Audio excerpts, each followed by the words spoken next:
नमस्कार दोस्तों Commonwealth games में हरियाणा के 3 चेहरे आपने अक्सर टीवी पे सोशल मीडिया पे देखे होंगे और ये 3 चेहरे आज मेरे साथ हैं।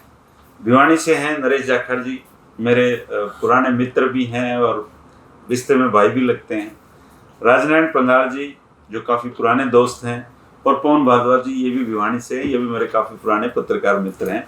तीनों ही अभी कॉमनवेल्थ गेम्स में वहाँ की जो पल पल की खबरें हैं आप तक पहुँचा रहे थे। और ख़ास बात ये कि पवन जी की ये शायद पहली विदेश यात्रा थी, ये पहले जा चुके थे और आप तो घूमते ही रहते हैं। तो मैं ये जानना चाहूँगा कि ओवरऑल एक्सपीरियंस इनका कॉमनवेल्थ गेम्स का क्या रहा और क्या बातें इंटरेस्टिंग आपको बता सकते हैं। सबसे पहले तो आपका स्वागत है स्टूडियो में। नरेश भाई साहब, कैसा रहा आपका ये कॉमनवेल्थ गेम्स का अनुभव, अगर इसमें मैं पूछना चाहूँ? देखो, कॉमनवेल्थ का जो एक्सपीरियंस था अपने आप में एक बहुत ही अच्छा एक्सपीरियंस रहा। इससे पहले भी हम गोल्ड कोस्ट के कॉमनवेल्थ 2018 में हमने भाग लिया और उस समय में और इस समय में हमने सेम सिस्टम किया। हमने पहले देश देखा, यूनाइटेड किंगडम पूरा, और फिर हम लास्ट में गेम्स देखने पहुंचे।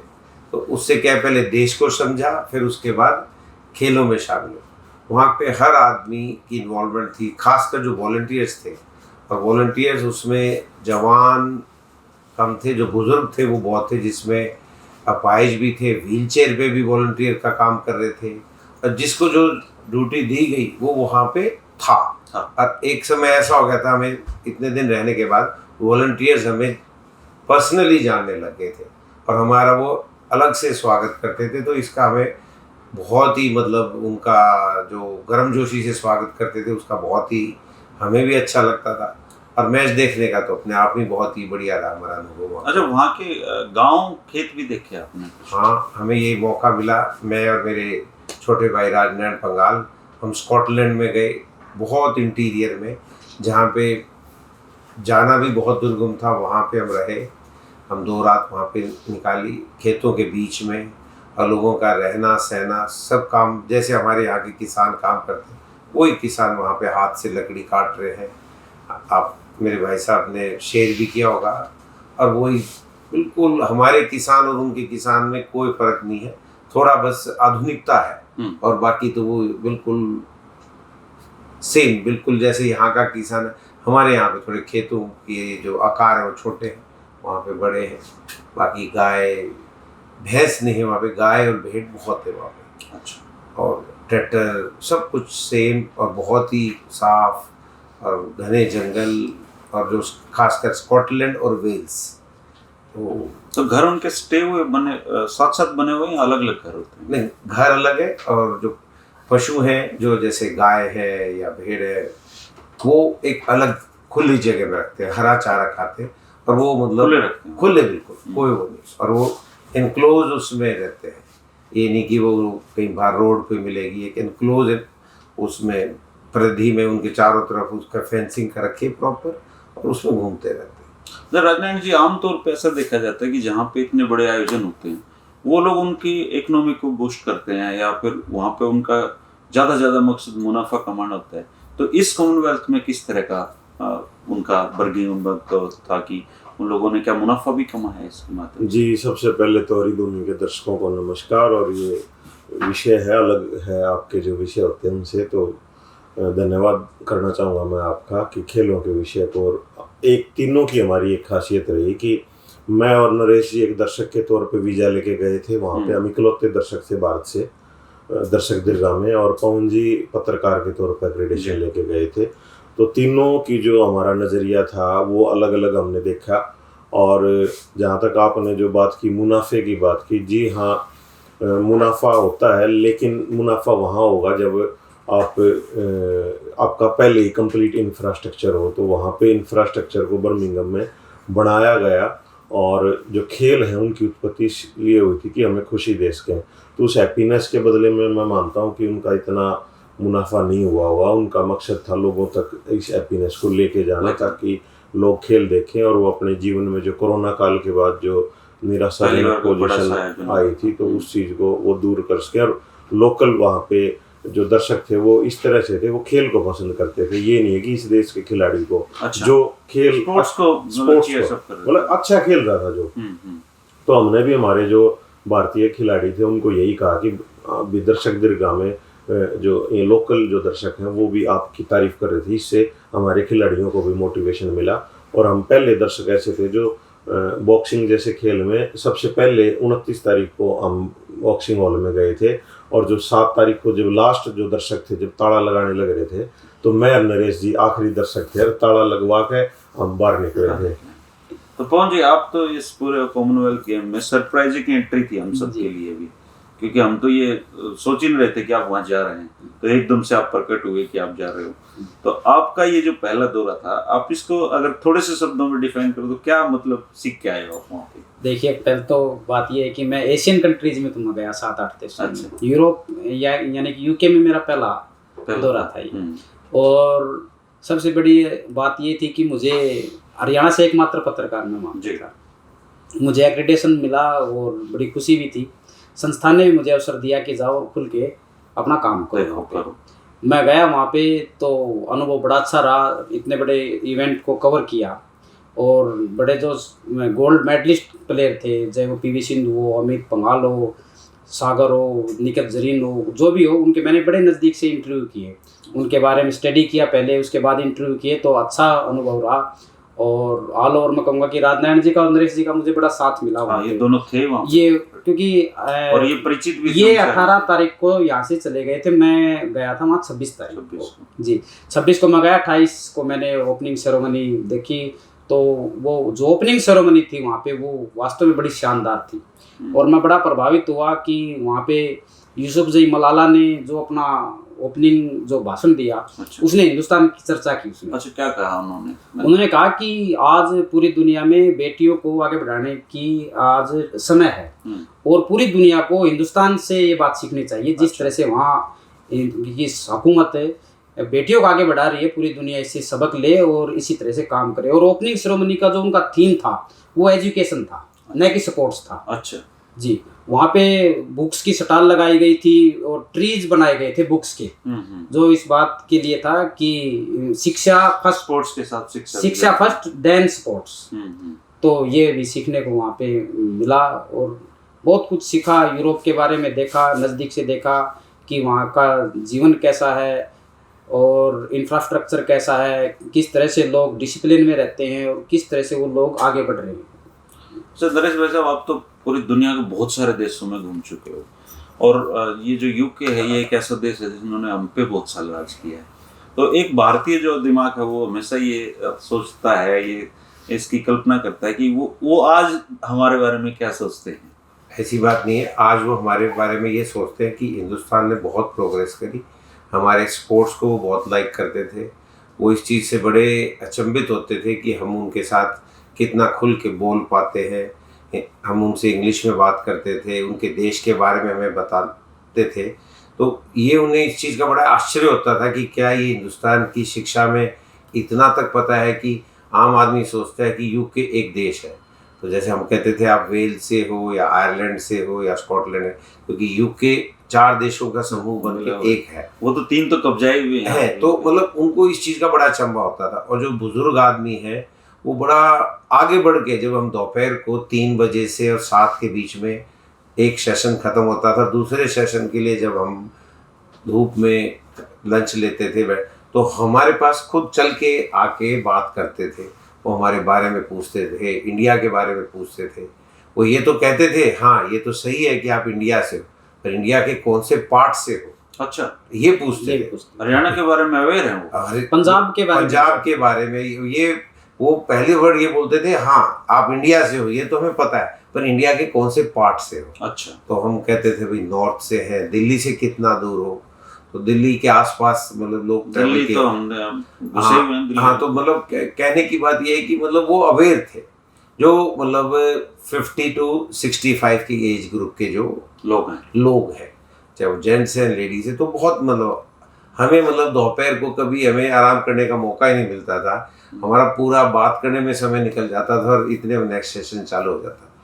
और वो जब खेल होता था तो वो मतलब ये देखते थे, नो डाउट कोई भी दर्शक हो वो अपने देश की सपोर्ट करेगा, पर जहाँ वो देखते थे कि बॉक्सिंग या रेसलिंग या बैडमिंटन या वेट लिफ्टिंग कौन बढ़िया कर रहा है, तो वो उसको भी ताली बजा के उसका वो करते थे, ऐसी बात। स्पोर्ट्समैनशिप है। हाँ, स्टेशन पे करते थे। राजन जी, आपने जैसे सारे स्पोर्ट्स देखे, तो सबसे ज्यादा इंटरेस्ट किस में दिखाई दिया आपको लोगों का वहाँ के? देखिए जी, हमारा सौभाग्य था कि हम हरियाणा से थे और सबसे ज्यादा जो मेडल हम हरियाणवी खिलाड़ी ले रहे हैं। हालांकि शुरुआती दिनों में हरियाणवी खिलाड़ी प्रीलिमिनरी मैच थे तो मेडल के नजदीक हमें पता था, लेकिन जब जो ये आगे जाता जाएगा, कॉमनवेल्थ मिड आ जाएगा इसका, तब हरियाणा छा जाएगा। तो वैसा ही हुआ। 29, 30, 1, 2 तक तो क्योंकि हमारा मेडल था नहीं, तब थोड़ा सा हम बस यही रहते थे, वहाँ रुक जाओ आने, मतलब मजाक भी करते थे औरों के साथ, जो साउथ का मिलता था कोई खिलाड़ी, कि हाँ अभी रुक जाओ तुम, 2-3 दिन रुक जाओ, फिर देखते हैं क्या होगा। तो जो हरियाणा के खिलाड़ी अच्छा करते गए तो हमारे ऊपर सब, फिर पत्रकार जितने भी आए हुए थे, जर्नलिस्ट थे या खिलाड़ी थे, क्योंकि दर्शक तो हमारे अलावा कोई था नहीं वहाँ पे, या लोकल जो वहाँ के लोकल दर्शक थे वो आके हमसे मिलते थे और बड़ा अच्छा लगता था उन्हें बात करके। और हम उनको, क्योंकि हम इन सभी खिलाड़ियों से परिचित थे, इनके गांव के बारे में बताते थे, इनकी फैमिली के बारे में बताते थे कि इतने साधारण घर से ये आए हुए हैं बच्चे। और जहाँ पे बॉक्सिंग टीम ट्रेनिंग ले रही थी बेलफास्ट में, तो वहाँ भी हम गए थे, तो वहाँ हमने सबसे बात की थी। तो जिस तरह से मेडल लेके आए हैं तो हमें, हमारा खुशी का ठिकाना नहीं रहा। और अब हम आगे भी कोशिश करते रहेंगे कि हर इवेंट हम, हमारे हरियाणवी खिलाड़ी जहाँ भी विदेशी धरती पर जाएं तो हम जरूर देखने जाएं उनके मैच। अच्छा पवन जी, अक्सर एक बात है, आपने जब स्पोर्ट्स की बात की है तब हम ये चर्चा करते हैं कि जो सरकारें होती हैं भारत की, वो आपको मेडल जीतने तक सपोर्ट नहीं करती हैं। मेडल लाने के बाद आपको बहुत ज्यादा स्पोर्ट्स वो फंड भी देते हैं, कुछ आपको आसमान पे चढ़ा देते हैं। लेकिन घर से लेके और मेडल लाने तक बहुत संघर्ष करना पड़ता है पेरेंट्स को और खुद स्पोर्ट्समैन को। तो आपने वहाँ जो अगर कुछ ऐसा ऑब्जर्व किया हो कि वो लोग स्पोर्ट्स में हमसे आगे क्यों है, किस वजह से? देखिए, हमारे यहाँ स्पोर्ट्स जो है ना, वो हम लेके चलते हैं कि बच्चे को रोजगार मिलेगा, वो पैसा कम, अगर अच्छा खिलाड़ी बनेगा तो वो पैसा भी कमाएगा। लेकिन हमने वहाँ देखा कि वहाँ ऐसा कुछ नहीं है। वो खेलते हैं अपने जीवन के लिए, अच्छा, अपने राष्ट्र के लिए। राष्ट्र के लिए तो हमारे खिलाड़ी भी खेलते हैं, लेकिन कहीं ना कहीं पैसा प्रायोरिटी पे होता है, ये बात नहीं है। वहाँ जो बचपन से ट्रेनिंग दी जाती है उसमें सरकार की बड़ी ज़बरदस्त इन्वॉल्वमेंट होती है। ये हमने भी अपने लेवल पे भी वहाँ पूछताछ भी की, इस बारे में गहराई से जाना भी। तो स्कूल लेवल से लेके और आखिरी तक वहाँ, यहाँ खिलाड़ी जीतने के बाद वीआईपी होता है। वहाँ केवल रिंग में आप वीआईपी हो, जैसे ही आप बाहर निकलोगे वहाँ से you are a normal person. ऐसा कुछ नहीं है कि वीआईपी कल्चर में आप आगे या कुछ सेल्फी वेल्फी, नहीं, ऐसा कुछ नहीं है। वहाँ एक बार आप रिंग में स्टार हो, उसके बाद आके आप आम आदमी हो। ये इस चीज़ को दिखाता है कि आप मेहनत करो, रिंग तक मेहनत करो, रिंग के बाद जाके आप वैसे ही हो जैसे आप नॉर्मल आदमी हो, और आप उसी लय में काम करो जिस लय में और आदमी काम करते हैं। तो उससे क्या होता है कि आदमी आप उसी वही स्टेमिना अपना रखता है जिस स्टेमिना को लेके चला है। और अगर आप 5 स्टार जिंदगी में आ जाओगे तो लिहाजा ये निश्चित तौर पे कहीं ना कहीं आपका डाउनफॉल भी होगा, बिजी हो जाओगे, अपने स्टार बन जाता है ना, फिर बिजी हो जाता है पूरा, और कहीं ना कहीं उसके गेम का नुकसान होता है। बहुत से खिलाड़ी ऐसे जिनको नुकसान भी हुआ है, जो और आगे भी अच्छा खेल सकते थे, लेकिन स्टार कल्चर में आने के बाद वो नहीं वो अचीवमेंट पा पाए जो जिसके वो हकदार थे। तो कहीं ना कहीं ये लगा कि वहाँ की जो सरकार है या जो समाज है वो प्रोत्साहन देता है, लेकिन एक बड़ी लिमिट है उसकी, और खिलाड़ी को खुद मेहनत करनी पड़ती है। अरे नरेश जी, अपने तो बहुत हरियाणवी गए हुए हैं उधर, बहुत लोग मिले होंगे आप लोगों को, तो जब उनको पता लगता है कि हरियाणा से 2 भाई आए हुए तो कैसा रिस्पॉन्स था उन लोगों का? उनका रिस्पॉन्स इतना बेहतरीन था, आपको क्या बताऊं। वहाँ पे काम ही पूजा है, काम ही सब कुछ है। जो आज काम करेगा वही शाम को वो खाएगा, और अगले दिन काम करेगा तो अगले दिन वो। तो ऐसे जब उन्हें पता लगा कि हरियाणा से और खासकर नॉर्थ ऑफ इंडिया से इतने खिलाड़ी आए, वो अपना काम छोड़ के एक हफ्ता हमारे साथ रहे। अच्छा। उनमें से एक आदमी का मैं नाम लेना चाहूँगा, राम गोपाल जी। उनका यहाँ पे कुरुक्षेत्र के पास गांव है, पबनावा गांव, और वहाँ के लोकल थे, सोनीपत के बच्चे थे। और उन्होंने कभी ये नहीं कि हमें मतलब मैच देखना है, उन्होंने 50 पाउंड तक की लेके टिकट मैच देखे, जस्ट टू सपोर्ट हमारे इंडियन खिलाड़ियों को। और बहुत कोई 40 मील से दूर आया, 40 मील करीबन ये लगा लीजिए 70-75 किलोमीटर दूर से चल के आए मैच देखने के लिए, टू चेयर अप करने के लिए, झंडा लेके। घर से खीर बना के लेके आए। ये उन्होंने खीर बना के लेके आए तो हमें लगा ये तो सोन अच्छा हो गया, तो मैं इसको रोहित अलावत तो चूरमा बना के ले आए। हाँ, वो चूरमा बना के ले आए। एक भाई खीर बना के लेके आए, और मतलब वो फाइनल मैच से पहले ही घर में, और रात को बता रहे कि मैं 12 बजे लंदन से आया, और खुद खीर, वहाँ पे तो खुद ही काम करना, खुद काम तो खीर बना के ला रहे, कोई लड्डू बना के लेके आ रहा है, कोई झंडा लेके आ रहा है। तो ऐसे झंडे पे जैसे अभी घर घर तिरंगा अभियान चल रहा है, तो क्या यूके के लोग भी झंडे, मतलब आमतौर पे उनके घरों पे झंडे होते हैं या नहीं होते? बिल्कुल सही, इस बात में आपने सवाल किया। वहाँ पे स्कॉटिश अपना झंडा लेके आते थे, आयरलैंड वाले अपना झंडा, इंग्लैंड वाले अपना झंडा, और स्टेडियम के चारों तरफ भिन्न भिन्न देशों के झंडे, जिन जिन देशों के मैचेज होते थे। घाना बॉक्सिंग में जैसे देखा, घाना है, नाइजीरिया है, नॉर्दर्न आयरलैंड है। नॉर्दर्न आयरलैंड बहुत अच्छा है बॉक्सिंग में। और एक आपको यहाँ पे मैं एक घटना का जिक्र करना चाहूँगा। बॉक्सिंग में जितने भी मेडल थे, 2 सगे भाई बहन उन्होंने गोल्ड मेडल जीता। अच्छा, कहाँ के थे वो? Northern Ireland. सगे भाई बहन? हाँ, सगे भाई बहन। बहन ने एक वेट में और भाई ने अपने, पहले बहन ने जीता फिर भाई ने जीता। दादा वाली घटना है। हाँ, और फिर उसने कहा बोले मैं आज यहाँ पे जो मेडल जीत रही हूँ, तो मेरे छोटे भाई बोले मैं तो जीतना ही था, छोटा भाई जीत रहा। बोले जब मैं मैच खेल रही थी तो मेरे को लग रहा था इस स्टेडियम में कहीं ना कहीं मेरे दादाजी देख रहे हैं। उनके दादाजी की डेथ 2014 में हो गई थी। तो इमोशनल, जैसे हम इंडियन इमोशनल, वो हमसे भी ज़्यादा इमोशनल है। वहाँ पे भी परिवार जो है, वो छोटे छोटे गांव में परिवार आपस में जुड़े हुए हैं। पास में एक जगह थी लेमिंगटन स्पा, जो हमारे मैच होते थे NSC में होते थे, बर्मिंघम इंटरनेशनल स्टेडियम के पास। वो फिर एक कोवेंट्री में होती थी कुश्ती, उससे अगला स्टेशन था लेमिंगटन स्पा। वहाँ का एक बॉक्सर था, जिस बॉक्सर ने, हमारे बहुत ही होनहार बॉक्सर थे आशीष चौधरी हिमाचल के, उनको बाउट में, बहुत क्लोज बाउट में हराया था।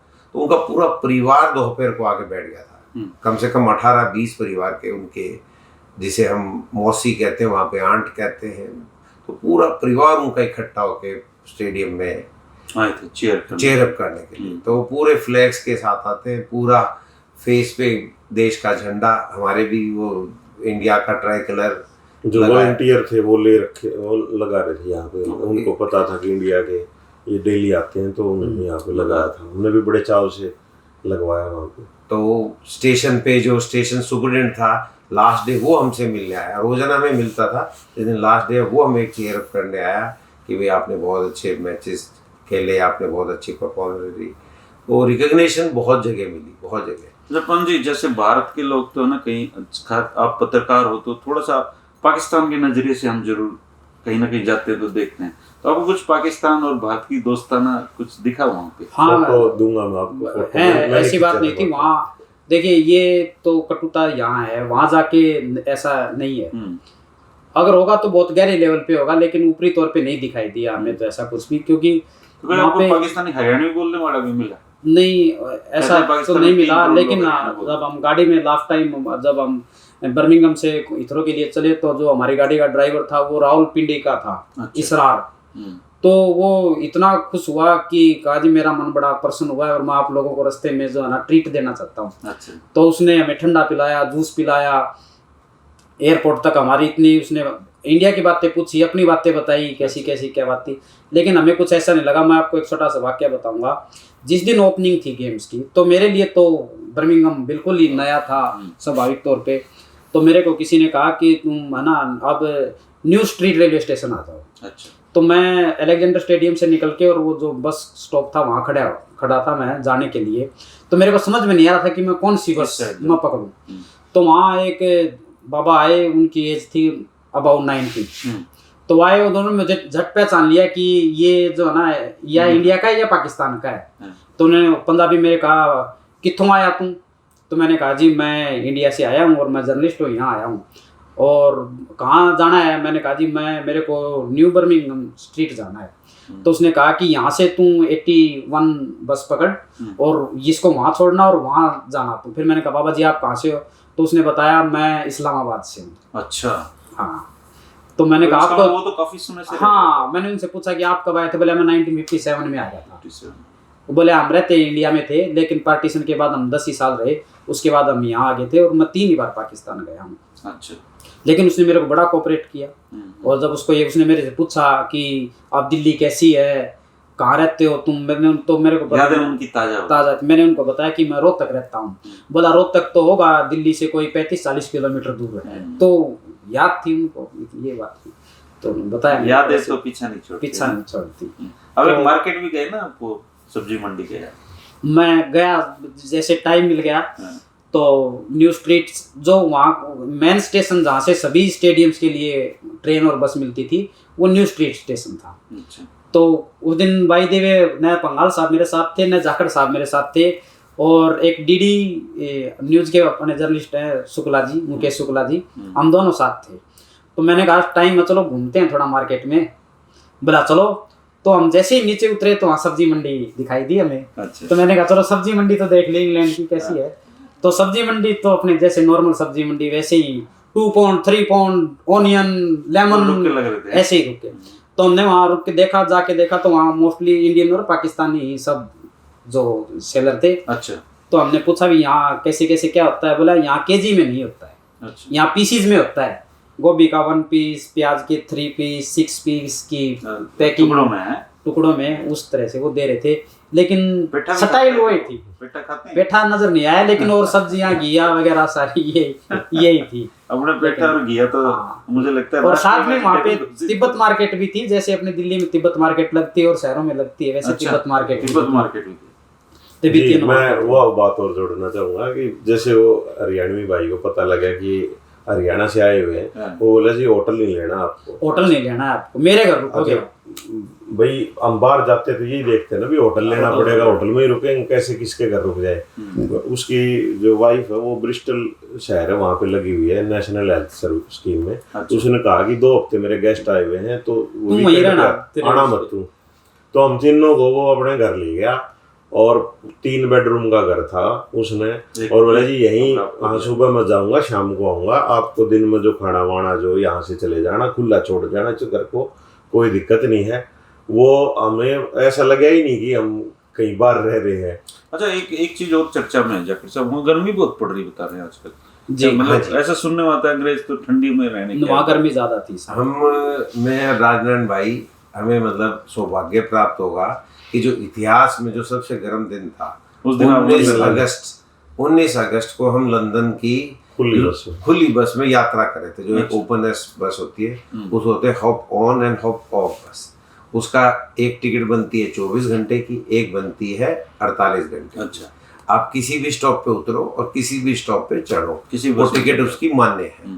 तो हम उसमें घूम रहे थे, तो हम दोपहर को पकड़ी थी वो बस, और शाम के टाइम 5 बजे हमने वो परेशान होके वो छोड़नी पड़ी। गर्मी ज्यादा थी, इतनी गर्मी ज्यादा थी उस दिन। गर्मी में चारों तरफ फायर ब्रिगेड। कितना टेम्परेचर था उस दिन लंदन? 39-40। इतने में अपने तो 45 में। हाँ, तो बिल्कुल आपका सही। अंग्रेज तो पागल हो गए थे। नहीं, आपका क्वेश्चन बिल्कुल सही है। हमारे यहाँ 45 में भी कुछ नहीं होता, तो आप लोगों को तो गर्मी नहीं लगी? नहीं, उसका कारण वहाँ पे उत्तरी ध्रुव में है। अच्छा। ये जो इंग्लैंड है तीखी धूप है, सीधी धूप आती है, और वो इस चीज के लिए प्रिपेयर नहीं है। ना वहाँ पे पंखे हैं रेस्टोरेंट्स में, न एसी है इनमें, नहीं घरों में पंखे और एसी वहाँ है नहीं। अभी मतलब आमतौर पे घरों में पंखे नहीं लगे। नहीं है पंखे। तो मैंने भी पंगाल साहब से जाने से पहले पूछ लिया कि मेरे को कपड़े बता देना कैसे ठंडे लेके आऊँ, गर्म कपड़े लेके आऊँ क्या? बोले ना ऐसी कोई बात नहीं, वहाँ गर्मी है। तो मैं तो नॉर्मल अपने कपड़े लेके गया। मैंने पंगाल साहब से बात की, नहीं मैं ले गया ही नहीं, मैंने निकलवा दी जो डाली थी।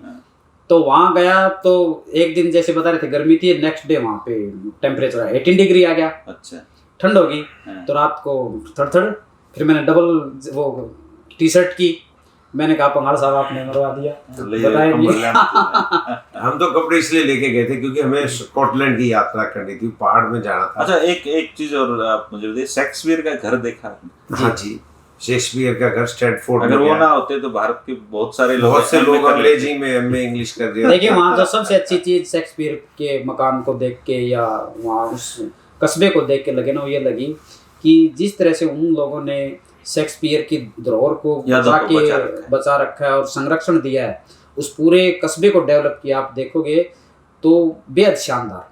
तो यहाँ भी सरकार को चाहिए, जो इस प्रकार के लेखक हैं, साहित्यकार हैं, विद्वान हैं, जैसे मुंशी प्रेमचंद का घर है, वो बताते हैं आज भी खंडित सा है, वो है देखा, अब तो संरक्षित किया है उन्होंने। लेकिन लेकिन होना चाहिए वैसा। इमारतों के प्रति या लोगों के प्रति भारत की सरकारें शायद अभी उतना जागरूक नहीं जितना वो, क्योंकि हमारे एक साथी हैं सनी, वो हरियाणा की जो ऐतिहासिक विरासत है उनको कवर करते हैं, तो वो जब बदहाली देखते हैं उनकी, लगता है हम बहुत पीछे हैं अभी, और जब हम जागेंगे तब तक वो बिल्डिंग गिर चुकी होंगी, तो फायदा नहीं। आज भी वहाँ पे पुरानी चीजों का भी उतना ही महत्व है जितनी नई चीजों का। वहाँ घर में 200 250 साल आम बात पुराने, और आप महसूस नहीं कर सकते कि इतने पुराने हैं एकदम। मैं बीच में 5 अगस्त को छुट्टी थी मैचेस की, तो मेरा शौक था, मैं ऑक्सफोर्ड गया था। अच्छा। तो ऑक्सफोर्ड करीबन 1000 साल पुरानी यूनिवर्सिटी है, तो उसमें आज भी वहाँ पे वही पुरानी बिल्डिंग है।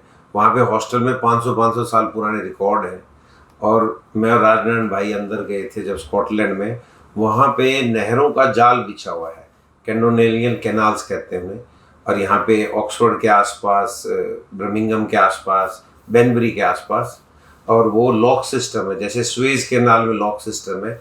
पानी के अलग अलग स्टेज पे वो नाव वो जाती थी, ज़्यादातर कोयला ढूंढने में काम आती थी। कोल वेस्ट ज़्यादातर ये फैक्ट्रियाँ थी, स्टीम से चलती थी। और हमने रेलवे स्टेशन 150-200 साल पुराने तो कॉमन थे, बाथ में देखा हमने, एवीमोर में देखा। आज वहाँ पे स्टीम इंजन, हमारे यहाँ पे स्टीम इंजन कहीं चलता नहीं दिखेगा, रखे हुए म्यूजियम रखे हुए हैं, पर वो मतलब इतने वर्किंग कंडीशन। आज वहाँ पे बड़ी चाव हो गई, एक भी सीट खाली नहीं स्टीम इंजन में। वो करीबन 2.5 घंटे की यात्रा होती है, सुबह 10:30 जाती है और वो 12 बजे पहुँचती है, आधा घंटे रुकती है, फिर वापस आती है। उसमें पूरी छोटे 5 साल से लेके 75 साल तक की उम्र के लोग उसमें यात्रा करते हैं बीच में उस स्टॉप से। तो हम उसे देखने का हमें सौभाग्य प्राप्त हुआ। अच्छा, थेम्स नदी भी देखी क्या? थेम्स टिकट के लिए हाँ, थेम्स नदी की लंबाई करीबन 315 किलोमीटर है, और एक नेचुरल सोर्स है, एक चश्मा है, उसमें से निकल के आती है। और ये आगे ऊपर से आती है इंग्लैंड के, और बीच में से होती है आगे एक समुद्र में ससेक्स के पास जाके विलीन है। इस टाइम उसका पानी का स्तर बहुत बहुत कम है। अच्छा। अभी मैं आज पढ़ रहा था कि ये उन्हें सोचने को मजबूर होएगा, अगर इस साल ये गर्मी पड़ी तो अगले साल पानी की किल्लत पड़ जाएगी। उन पे स्टोरेज कैपेसिटी नहीं है, उनके पास पानी की टंकियाँ नहीं बनाते लोग। नहीं है अपनी तरह है। वहाँ अलग गर्म पानी की अलग सप्लाई और ठंडे पानी की अलग सप्लाई है। अच्छा। तो ये उन्हें गर्म पानी की भी सप्लाई है, और हर घर में हीटिंग सिस्टम पानी का। सौर ऊर्जा का कितना उपयोग करते हैं वो लोग? अभी सौर ऊर्जा का भी चालू कर दिया है, और विंड मिल भी चालू कर दिए स्कॉटलैंड में, जहाँ पे हवा का प्रभाव ठीक है। तो ये इंटीरियर में है, सिटीज में तो नहीं है। मतलब उस देश ने जिसने बहुत सारी कंट्रीज पे राज किया था, उस देश को घूमने का तजुर्बा भी अलग है पूरा जब। और बड़ी अच्छी बात यह है कि वहाँ अपने खासकर हरियाणा के लोगों ने अब अपने आप को बड़ा अच्छा एस्टेब्लिश कर लिया है। हमें 3-4 हैं, जैसे यही रोहतक के पास का ही बालोट गांव का लड़का था विकास फोगाट, वो बड़ा अच्छा उसका स्टोर है और खुद को बड़ा अच्छा स्टेब्लिश किया है। गुरमीत एक लड़का था सोनीपत का, संजय शर्मा है यमुनानगर के, जिनके होटल हैं, पब हैं, बार हैं। तो बहुत सारे लोग हैं जिन्होंने अपना नाम भी कमाया वहाँ पे और खुद को बड़ा अच्छा एस्टेब्लिश, और वो हमारे बने आपस में मिल भी पाए और उनकी जानकारी भी हुई। और उन्होंने जितनी सेवा हमारी की खातिर उन्होंने कहा कि देखो कोई परेशानी हो तो हमें तुरंत बताना है। और वो मतलब इतना अच्छा लगा उन्हें आपस में हरियाणवी बोल के, उनको मतलब वो शाम को मतलब। पर आप तो ज्यादा अंग्रेजी बोलते थे वहाँ पे, मैंने देखा आपको तो नहीं वहाँ पे बोल रहे थे आप अंग्रेजों के साथ टच में ज्यादा। ये टच में थे, मैं हरियाणवी बोल रहा मैं वहाँ पे सारे वीडियो देखे मैंने, ऐसा लग रहा था जैसे ये यहाँ रहते ही नहीं। और मैं तो भी कह रहा था 47 से पहले हम ब्रिटिश का पार्ट थे, वी आर ब्रिटिशर। मैं तो सब कहा ब्रिटिशर थे हम 47 से पहले। हमें एक दिन बड़ी खुशी हुई, एक दिन हम दोपहर को, अमित का मैच फर्स्ट मैच था, हम दोपहर को लंच करके, और वही एक स्थान था कॉमन था, सामने लेक थी, इधर हॉस्टल था इनका बच्चों का, मतलब विलेज लगा लीजिए, एथलीट विलेज। तो एक ग्रुप आया करीबन 13-14 लोगों का, इनके पास आके बोले जी ऐसे ऐसे अमित से मिलना है, कहाँ से है। और अमित मैच खेल चुका था, और खेलने के बाद खिलाड़ी की स्थिति ऐसी हो जाती है वो टूट जाता है और वो रेस्ट करना चाहता है। तो कोई तो शिमली का मिला, कोई बेरी का मिला, और उनमें से एक जो माता जी थी वो बेरी की थी, उन्होंने अपना पन्ना बताया, मैं बैठा पन्ने से, फलाना उससे ठोड़े से, और फिर इन्होंने रिक्वेस्ट करी, आपने तो इंटरव्यू भी किया था। हाँ उनका इंटरव्यू किया। वो मतलब कोई उनका प्रोग्राम नहीं था, उनका कोई प्रोग्राम नहीं था मैच देखने का, वो कहीं पिकनिक बनाने आए थे। तो जैसे ही पता लगा कि हरियाणा के बच्चे की आज बाउट है, तो करीबन 14 लोगों ने, बड़ी मुश्किल है वहाँ पे उस देश में प्रोग्राम चेंज करना, उन्होंने पार्किंग देखी और टिकट लेके 14 लोगों ने मैच देखा वो का। ऐसे ही और फिर उन्हें फिर बोले एक बार अगर कंफर्टेबल है तो मिल लो, नहीं तो फिर अमित बेटा भी मिलने आया और उन्होंने हरियाणवी में बहुत बहुत अच्छी बात करी। और जो एक बहुत ही अनोखा जो दृश्य देखने को मिला वहाँ पे, थोड़ा सा चेयरअप तक तो चलता है, और जो एक हमारे सागर अहलावत का मैच था, लास्ट मैच, वो उस टूर्नामेंट का लास्ट मैच था और सबसे बेहतरीन मैच था। 7 हार तारीख गया को। था उसमें, हारे जरूर थे मैच अच्छा था। पर मैच क्लोज कॉन्टेस्ट था। जो दूसरा खिलाड़ी था वो ब्रिटिशर था, तो पूरा ब्रिटिश क्राउड था, पूरा इंग्लैंड का क्राउड खचाखच स्टेडियम से भरा था। हम बहुत क्लोजली हारे वो मैच। और उसके बाद हमारे जो यहाँ के धांधलान के हैं रोहित अलावत जी, वो 2 ढोल लेके आए हुए थे, और वहाँ पे ना कि भारतीय दर्शक, ब्रिटिश दर्शक भी हमारे साथ उस ढोल पे, और जो अनाउंस कर रहा था रिजल्ट को, वो भी वहीं आके हमारे साथ डांस उसने भंगड़ा फिनिश हो गया था गेम। अंग्रेज वो बोले कैन वी जॉइन यू, मतलब व्हाई नॉट, तो उन्होंने और भी पूरे इवेंट की मैं जो ना आपको एक बात और बताऊंगा, जितने शायद भारतीय खिलाड़ी पॉपुलर नहीं थे पब्लिक में, जितने ये 2 लोग पॉपुलर थे। हाँ, नहीं 3 भी, अब सारे लोग पॉपुलर दिखते थे। लेकिन मैं थोड़ा सा उसमें अलग सीमाएं था, बंधे हुए मेरी थे। सीमाएं थी।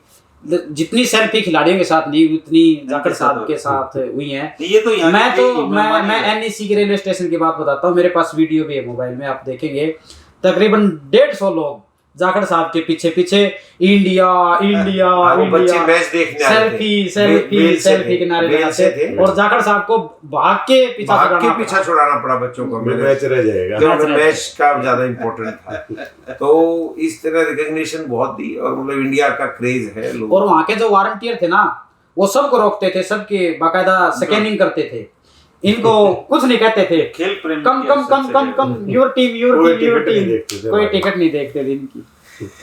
चलो दोस्तों, बातचीत का तो क्या है, ये तो मेरे ख्याल से 5-6 घंटे भी हम चला सकते हैं।